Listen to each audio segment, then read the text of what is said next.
Guys, welcome to my channel exam preparation. आज हम बात करेंगे करंट अफेयर्स पे। सॉरी गाइस, 15 तारीख का करंट अफेयर्स नहीं हो पाया था किसी कारणवश, तो आज हम उसी के कुछ क्वेश्चन उठाएंगे। तो चलिए हम अपनी स्लाइड पे चलते हैं, जिसमें हमारा आज का पहला क्वेश्चन है, देखेंगे। तो गाइस, जैसा आप जानते हैं कि 370 की धारा जो है हटाई जा चुकी है। तो उस समय मतलब अलगाववादी जो संगठन थे, तो वो संगठन जो है ना, तो मोदी जी और अमित शाह के पास 735 करोड़ रुपए का हर्जाना का यूएस कोर्ट में उन्होंने दिया था, ठीक है ना। तो वो केस दायर करने वाले कौन से दो थे? तो टीएफके और एसएमएस है, ठीक है ना। और उसके वकील कौन थे?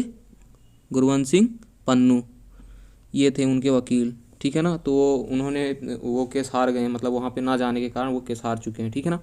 अब हमारा अगला क्वेश्चन है, जिसमें ब्रिटेन के पीएम हमारे अगले अतिथि होंगे। G7 समिट के लिए भी मोदी का भी आमंत्रित किया गया है उसमें, ठीक है ना। तो हमारे गणतंत्र दिवस के इस बार के जो हमारे वो होंगे, क्या होते हैं चीफ गेस्ट, कौन होंगे? बोरिस जॉनसन होंगे, ठीक है। और अभी हाल ही में उनके क्या कहते हैं, अभी उनके विदेश मंत्री भी आए हुए हैं, जिनका नाम क्या है? डोमिनिक राब, ठीक है ना। क्या नाम है? डोमिनिक राब, ये हम याद रखेंगे। और जैसा कि आप जानते हैं कि सबसे पहले मुख्य अतिथि जो चुने जाते थे पहले, मतलब आना का शुरुआत हुआ है तो 1950 में पहले गणतंत्र दिवस के इंडोनेशिया के राष्ट्रपति सुकर्णी मुख्य अतिथि थे, ठीक है ना। फिर 1952 में, 53 में ऐसा होता रहा, ठीक है ना। पाकिस्तान के भी कोई आए थे, तो हाँ आए थे, उन्होंने खाद्य और कृषि मंत्री रहे, 1965 में आए थे। उनका नाम क्या था? उनका नाम राणा अब्दुल हामिद था, ठीक है ना। आसियान जैसे 2018 में 10 देशों के आसियान कंट्री के भी आए थे। उसे सोवियत संघ के 2007 में आए थे, व्लादिमीर पुतिन आए थे, ठीक है। और फ्रांस के 5 बार और ब्रिटेन के 5 बार। ब्रिटेन के सबसे पहले 1959 में आए थे, ठीक है ना, शाही परिवार से, ठीक है। अब अगला हमारा क्वेश्चन है, जिस पे हम देखेंगे। और जैसा कि आप जानते ही हैं, और इजराइल में अभी क्या है, हाल ही में क्या हुआ है कि पर्यटन को बढ़ावा देने के लिए वहाँ पे 300 सीटों वाला ओपन थिएटर तैयार किया गया। तो ये हम याद रखेंगे, इससे ज़्यादा डिटेल कुछ नहीं पूछेगा। इजराइल के बारे में करेंसी कैपिटल पूछेगा, जेरूसलम, शकेल, और पीएम कौन है? बेंजामिन नेतन्याहू, ठीक है ना, ये हम याद रखेंगे।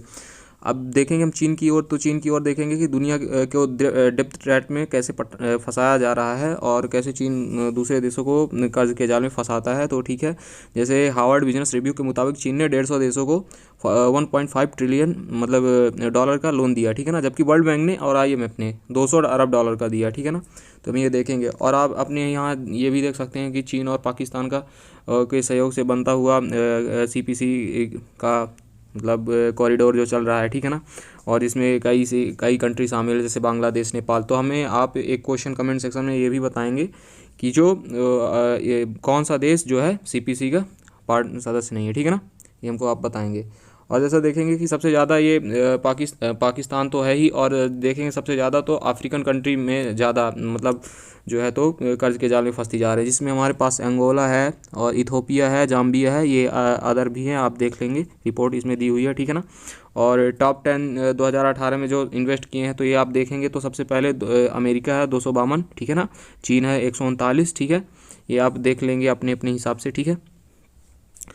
और सबसे ज़्यादा कर्ज अफ्रीकी देशों, जैसा कि हम आपको बता चुके हैं कि सबसे ज़्यादा कर्ज कौन सी कंट्री में है, तो अफ्रीकी देशों में, ठीक है। जिबूती एक ऐसा देश है जिसकी GDP का 80% विदेशों में कर्ज है, ठीक है ना, ये हम याद रखेंगे। और इसका डेटा जो है अभी जो है उपलब्ध नहीं है, ठीक है ना। और डेट ड्रैप डिप्लोमेसी, आप जानते ही क्या होता है। इसमें डेवलपमेंट के नाम में पहले कर देना, फिर उस देश के किसी तरह से कब्जा लेना, इसे डेट ड्रैप डिप्लोमेसी कहते हैं, ठीक है ना। America website Harvard business review की रिपोर्ट बताती है कि चीन ने शुरू छोटे छोटे देश 1950 से 60 के दशक में ऐसा शुरू हुआ है, ठीक है ना। आप ये देखते रहेंगे। और लगातार कर्ज देने का नतीजा का इसी का लगातार कर्ज जो देने का नतीजा यही रहा कि श्रीलंकन गवर्नमेंट में उस टाइम की जो थी, तो अपना हम्बनटोटा पोर्ट उसने खो दिया था। कैसे? चीन के डेट ट्रैप के चक्कर में, ठीक है ना। तो ये हम याद रखेंगे। और यहाँ पे हम देखेंगे कि अभी 48 ब्रह्मोस से लैस होगा जंगी जहाज़, जो अभी जंगी जहाज़ बनेंगे, और इसकी रेंज कितनी होगी? 450 किलोमीटर होगी रेंज, ठीक है ना।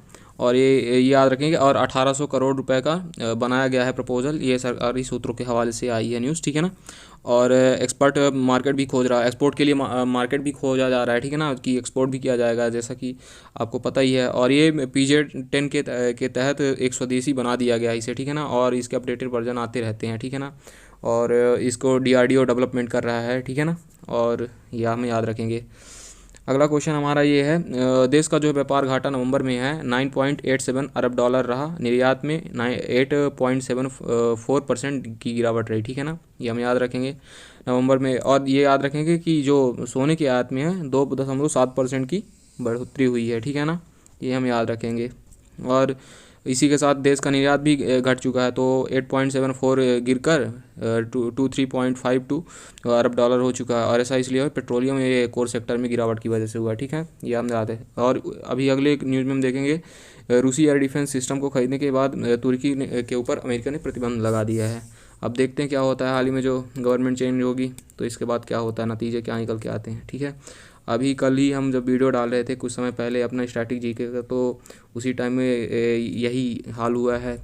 और क्या हुआ था उस टाइम, यूट्यूब और अदर वेबसाइट भी बंद हो चुकी थी और हम भी परेशान हो गए थे और स्टैटिक जीके का उस टाइम में नहीं आ पाया था। तो सो गाइस, अब अभी हाल ही में आपको तो पता ही है अमेरिका में इलेक्शन हुए हैं, तो जिसमें इनको बाइडेन को जीत मिली है और उनको 306 इलेक्ट वोट मिले हैं, ठीक है ना। तो हम याद रखेंगे और वो फाइनली और जनवरी में अभी ये शपथ लेंगे, ठीक है। अब ये अगली न्यूज़ में हम देखेंगे कि मॉर्निंग स्टार के ने दिया टॉप ग्रेड, जिसमें कि सबसे ज़्यादा मतलब जो टॉप रेटेड कंपनी है तो भारत और मतलब अमेरिका की हैं जिन पे, ठीक है ना। और इस पे हमें दिया हुआ है, आगे देखेंगे, जिसमें ग्रेड में देखेंगे टॉप में अमेरिका और भारत की हैं मतलब। और एवरेज में देख लेंगे कनाडा, कोरिया, दक्षिण अफ्रीका, ये ताइवान वगैरह, ठीक है। एवरेज में चीन, डेनमार्क, फिनलैंड, फ्रांस, जर्मनी, और बॉटम में याद रखेंगे कि ऑस्ट्रेलिया, ठीक है ना। ये मतलब वर्ल्ड में हुई है इसमें सर्चिंग में, ठीक है ना, इसमें वर्ल्ड में आया है, वर्ल्ड कवर के बाद में। और कर्ज में फंसता पाकिस्तान के इमरान, चीन के लिए 11,000 करोड़ रुपए का 3 महीने में दूसरी बार सऊदी अरब कर चुकाने के लिए लोन मांगा, ठीक है ना।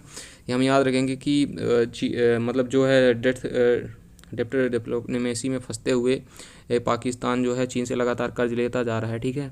और अभी हमको पता ही सऊदी ने पाकिस्तान को पिछले वर्ष 2019 में है जो 6.2 बिलियन डॉलर का कर्ज भी दिया था, आपको पता ही होगा ये चीज़, ठीक है ना। शुरुआत में सऊदी के साथ बहुत अच्छे संबंध थे पाकिस्तान के, ठीक है।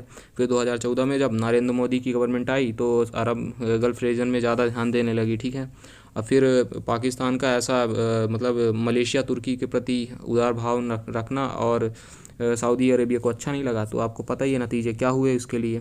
और उन्होंने अपना हाल ही में अपना जो दिया हुआ कर्जा मांग लिया, ठीक है। अभी हाल ही में अभी आप देख ही रहे हैं कि अब चीन से लेके पैसे जो है तो पाकिस्तान चुका रहा है, ठीक है। आज हम देखेंगे कि डे के लिए, जैसा कि आप जानते हैं तो 16 दिसंबर को क्या होता है, विजय दिवस, आपको पता ही है। डेली हम डे रिवाइज करते हैं, ठीक है ना। और दिसंबर 18 को माइनॉरिटीज डे होता है, दिसंबर 22 को नेशनल मैथमेटिक्स डे होता है, और दिसंबर 23 को किसान दिवस होता है, फार्मर्स डे, ठीक है ना। ये हम याद रखेंगे। आज की कंट्री में हम देखेंगे तो लिंचेस्टाइन है जो कि डबल लैंडलॉक कंट्री है, ठीक है ना। दो ही डबल लैंडलॉक कंट्री है जिसमें उज्बेकिस्तान है और लिंचेस्टाइन है, ठीक है ना। कैपिटल क्या है, वाडूज है। और यहाँ पे पॉपुलेशन कितनी है, 38,378 है। करेंसी क्या है, स्विस फ्रैंक है, ठीक है, ये हम याद रखेंगे। और ये जो सबसे बड़ी डबल लैंड लॉक कंट्री है तो कौन सी है, उज्बेकिस्तान में है, ठीक है ना। और अभी आपको पता ही है उज्बेकिस्तान कहाँ पे, एशियन कंट्री है, ठीक है ना। और सेशन अच्छा लगा हो तो लाइक और शेयर कमेंट करें और चैनल को सब्सक्राइब कर दें, ठीक है। Good bye.